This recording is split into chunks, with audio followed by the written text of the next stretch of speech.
CPM এর রাজ্য সম্পাদক কমরেড মোহাম্মদ সেলিম তিনি ওই একটি হোটেলে হুমায়ুন কবিরের সঙ্গে নাকি ঘন্টা খানেক বৈঠক করেছেন। এক পক্ষ বলছে এটা জোটের প্রস্তুতি, আবার মোহাম্মদ সেলিম নাকি বলছেন মন বুঝতে গেছিলেন। প্রথম প্রথম প্রেমে পড়েছেন নাকি মন বুঝতে গেছিলেন? আসলে এই সিপিএম এর রাজ্য সম্পাদক এখন দেউলিয়া রাজনীতির ভিক্ষা পাত্র হাতে এ বাড়ি ও বাড়ি সে বাড়ি ঘুরছেন। আমরা এসব নিয়ে মাথাও ঘামাচ্ছি না। তৃণমূল ক্ষমতায় আসবে উন্নয়নের জন্য মানুষের সমর্থন সঙ্গে নিয়ে, আর এরা কোথায় কি হতাশা, দিশাহীন।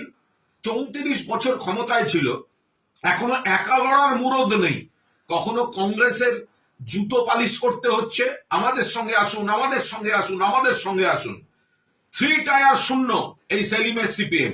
বিধানসভায় শূন্য, লোকসভায় শূন্য, 2 মাসের মধ্যে রাজ্যসভায় শূন্য।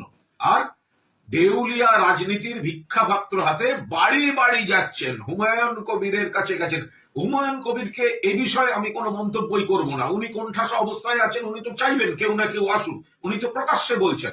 কিন্তু সিপিএম এর এই যে দ্বিচারিতার রাজনীতি, মুখে বামপন্থা, মুখে নাকি বামফ্রন্ট, মুখে নাকি সিপিএম ফিরছে।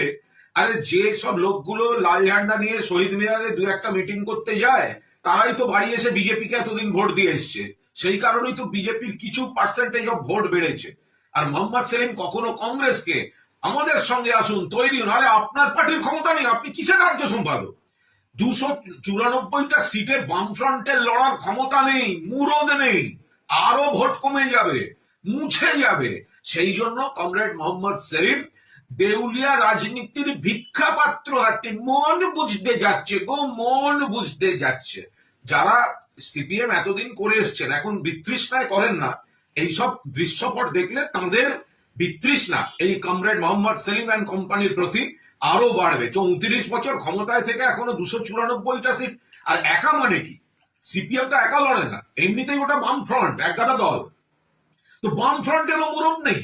তাকে হুমায়ুন কবিরের সঙ্গে আবার কোন হোটেলে, যে হোটেলে এসে আগাগোড়া বিজেপির নেতারা ওঠে, বিজেপির বৈঠক হয়, সেখানে হুমায়ুন কবির, সেখানে মোহাম্মদ সেলিম।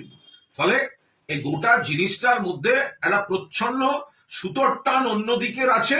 আর এই সমস্ত অতৃপ্ত আত্মাগুলোকে এক টেবিলে বসে চা খাইয়ে কিছু বিভ্রান্তি ছড়াবার চেষ্টা করছে, পেছনে বিজেপি কিনা সেটাও খোঁজ নেওয়া দরকার।